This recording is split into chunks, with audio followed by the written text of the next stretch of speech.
महान समाज सुधारक ईश्वर चंद्र विद्यासागर जी, शहीद खुदीराम बोस, स्वतंत्रता सेनानी मातंगिनी हाजरा और सुशील चंद्र जी को भी प्रणाम कर कर मेरी बात की शुरुआत करना चाहता हूं।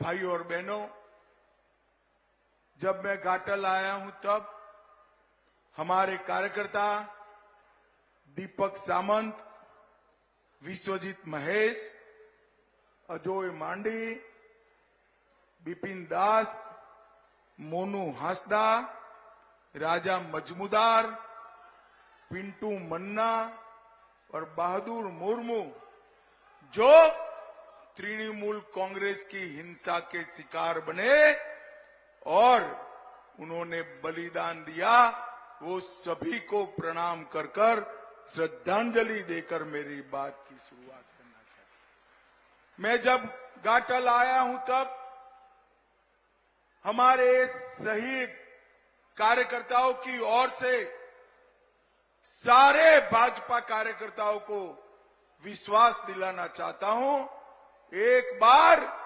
बंगाल में 30 से ज्यादा सीटें जीत लीजिए। बंगाल में और केंद्र में भाजपा सरकार बना दीजिए। ये तृणमूल के गुंडों ने जो संतरास किया है, वो सबको चुन चुन कर जेल की सलाखों के पीछे डालने का काम भारतीय जनता पार्टी करेगी। भाइयों बहनों, ये जो लोकसभा का चुनाव है, उसमें दो खेमे पड़े हुए, एक और भारतीय जनता पार्टी और एनडीए के साथी नरेंद्र मोदी जी के नेतृत्व में चुनाव लड़ रहे हैं, और दूसरी ओर इंडी अलायंस लड़ रहा है, जिसमें तृणमूल कांग्रेस, कांग्रेस, कम्युनिस्ट, ये सारा गठबंधन। एक और नरेंद्र मोदी जी है, जो 23 साल से मुख्यमंत्री प्रधानमंत्री रहे, मगर उस पर 25 पैसे का भी भ्रष्टाचार का आरोप नहीं लगा। और दूसरी ओर 12 लाख करोड़ के घपले, घोटाले, भ्रष्टाचार करने वाले ये इंडी अलायंस और तृणमूल कांग्रेस है। भाइयों बहनों, तृणमूल कांग्रेस के नेताओं के यहां रेड होती है तो 51 करोड़ रुपया पकड़ा जाता। 51 करोड़। आप सबने घाटल वालों इतनी बड़ी सभा में 51 करोड़ एक साथ देखा है क्या? अरे जोर से बोलो, देखा है? 51 करोड़ पकड़ा गया, वो किसका है? वो ममता बनर्जी आपका नहीं है, बंगाल के युवाओं का भ्रष्टाचार किया हुआ पैसा आपके मंत्री के घर से पकड़ा गया। और मैं आज कहकर जाता हूं, आप 30 सीटें जिता दीजिए, बंगाल में भाजपा सरकार बना दीजिए, गरीबों का जो पैसा लूटा है वो पाई पाई गरीबों को लौटाने का काम भारतीय जनता पार्टी की सरकार। भाइयों बहनों, एक और नरेंद्र मोदी है, जो पूरे देश को, पूरे 130 करोड़ लोगों को अपना परिवार मानकर सरकार चला रहे, और दूसरी ओर ये परिवारवादी गठबंधन। देखिए, पूरा गठबंधन, शरद पवार अपनी बेटी को मुख्यमंत्री बनाना चाहते हैं, उद्धव ठाकरे अपने बेटे को, ममता बनर्जी अपने भतीजे को, और सोनिया गांधी अपने बेटे को, राहुल गांधी को प्रधानमंत्री बनाना चाहते।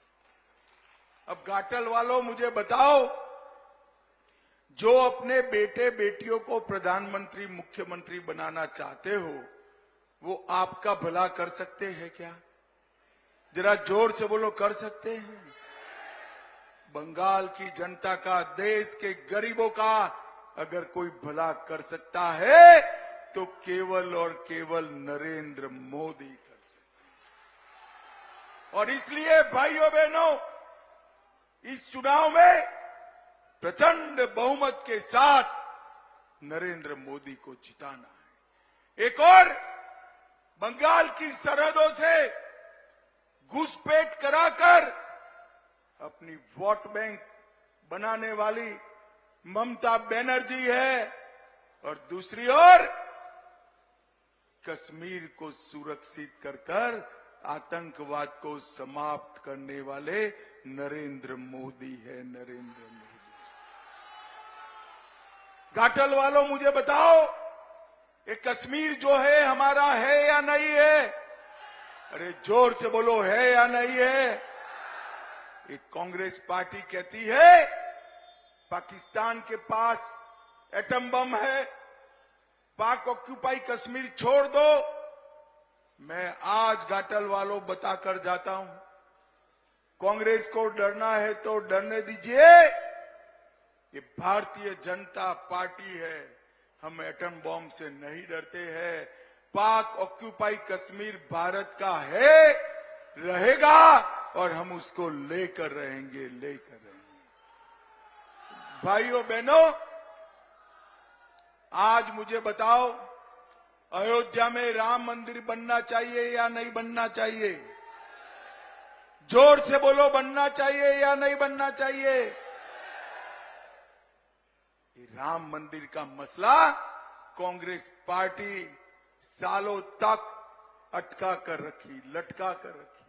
नरेंद्र मोदी जी ने आपने दूसरी बार प्रधानमंत्री बनाया, 5 ही साल में केस भी जीता, भूमि पूजन भी किया, और प्राण प्रतिष्ठा कर कर जय श्री राम कर। और जब ममता बनर्जी को प्राण प्रतिष्ठा का निमंत्रण भेजा, वो नहीं गई। क्यों नहीं गई मालूम है घाटल वालों? क्यों नहीं गई? मैं बताता हूं आपको। वो अपनी वोट बैंक से डरती है, वोट बैंक से। और उनकी वोट बैंक जो है ना, आप लोग नहीं हो। उनकी वोट बैंक वो घुसपैठिए है, घुसपैठिए है, उनसे डर कर वो वोट नहीं गई। भाइयों बहनों, मुझे बताओ, जो राम मंदिर के प्राण प्रतिष्ठा में न जाए, उनको हम वोट दे सकते हैं क्या? जोर से बोलो, दे सकते हैं क्या? भाइयों बहनों, नरेंद्र मोदी जी बांग्लादेश से आए हुए शरणार्थियों को, जोर से हमारे प्रत्याशी के लिए ताली बजाओ जरा। भाइयों बहनों, नरेंद्र मोदी जी हमारे बांग्लादेश से आए हुए शरणार्थियों को नागरिकता देने, सीए लाए। ये ममता बनर्जी घुसपैठियों के कारण इनका विरोध कर रही है। मैं आज कहकर जाता हूं, ममता दीदी, आपसे जो बन पड़ता है सब कर लो, शरणार्थियों को नागरिकता देने का काम भारतीय जनता पार्टी करेगी, करेगी और करेगी। मुझे बताओ घाटल वालों, शरणार्थियों को नागरिकता देनी चाहिए या नहीं देनी चाहिए? अरे जोर से बोलो, देनी चाहिए या नहीं देनी चाहिए? भाइयों बहनों, नरेंद्र मोदी जी ने इस देश के 80 करोड़ गरीबों के लिए ढेर सारे काम किए। 80 करोड़ गरीबों को, हर व्यक्ति को हर महीने 5 किलो चावल देने का काम किया। 12 करोड़ शौचालय बनाए, 4 करोड़ लोगों को घर दिया, 10 करोड़ लोगों को उज्ज्वला का कनेक्शन दिया, और 14 करोड़ लोगों को नल से जल देने का काम नरेंद्र मोदी जी ने। और ममता बनर्जी ने क्या किया?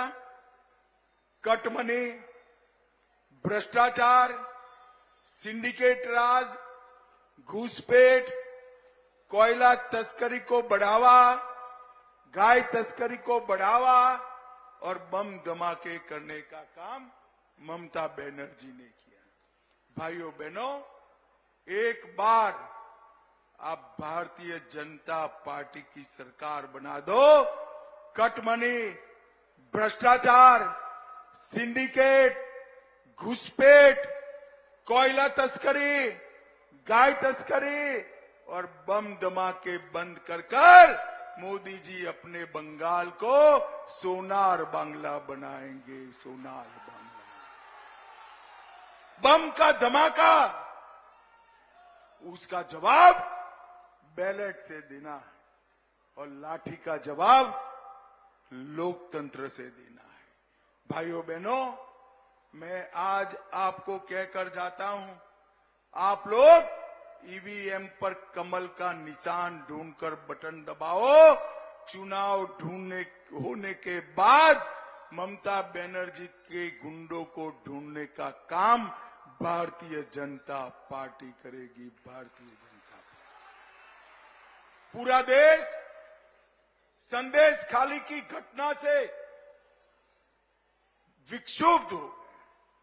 एक महिला मुख्यमंत्री के नाक के नीचे सालों तक धर्म के आधार पर माताओं बहनों पर अत्याचार होता है और क्योंकि वो उनकी वोट बैंक है, इसलिए ममता बनर्जी ने कुछ नहीं किया। ममता बनर्जी, शर्म करो, शर्म करो। जिन्होंने माताओं बहनों के साथ अत्याचार किया, उनको पकड़ने के लिए हाईकोर्ट ने दखल देना पड़ा है। आपको शर्म आनी चाहिए। भाइयों बहनों, आप चिंता मत करिए। चुनाव के बाद संदेश खाली के एक एक दोषियों को सजा दिलाने का काम भारतीय जनता पार्टी। ये ममता बनर्जी मां, माटी और मानुष के नारे के साथ आई थी और मुल्ला, मदरसा और माफिया में बदल गई है। सत्यजीत रे ने एक बार फिल्म बनाई थी, हीरक राजा देशे। अगर सत्यजीत राय आज होते तो हीरक राजा की जगह हीरक रानी नाम की फिल्म बनाते। हीरक रानी। भाइयों बहनों, ये जो इंडी अलायंस जो है ना, इसका कोई नेता ही नहीं। मुझे बताओ, मोदी जी ही प्रधानमंत्री बनने वाले हैं, परंतु इनको बहुमत मिल गया तो उनका प्रधानमंत्री कौन बनेगा? कोई नाम है आपके पास? है क्या? मैं एक एक कर पूछता हूं। शरद पवार जी बन सकते हैं क्या? अरे जोर से बोलो, बन सकते हैं? उद्धव ठाकरे बन सकते हैं? भाइयों बहनों, जब उनको पूछा कि आपके प्रधानमंत्री कौन बनेंगे, तो उन्होंने कहा बारी बारी हम 5 साल एक एक व्यक्ति बनेंगे। देश ऐसे चल सकता है क्या? अगर बारी बारी प्रधानमंत्री बनना है तो पाकिस्तान को मुंह तोड़ जवाब कौन देगा? केवल और केवल नरेंद्र मोदी दे सकते हैं। देश पर कोरोना जैसी आफत आए तो देश को कौन बचाएगा? केवल और केवल नरेंद्र मोदी बचाएगा। भाइयों बहनों, इन लोगों के पास कोई एजेंडा भी नहीं है, ना नेता है, ना नीयत। भारतीय जनता पार्टी ने घाटल में ढेर सारे काम किए। वाराणसी, रांची, कलकत्ता 6 लेन एक्सप्रेस वे 2027 तक शुरू हो जाएगा। 410 करोड़ से रानीगंज बाईपास बन रहा है। रानीगंज से दालखोला खंड का उद्घाटन हो चुका है।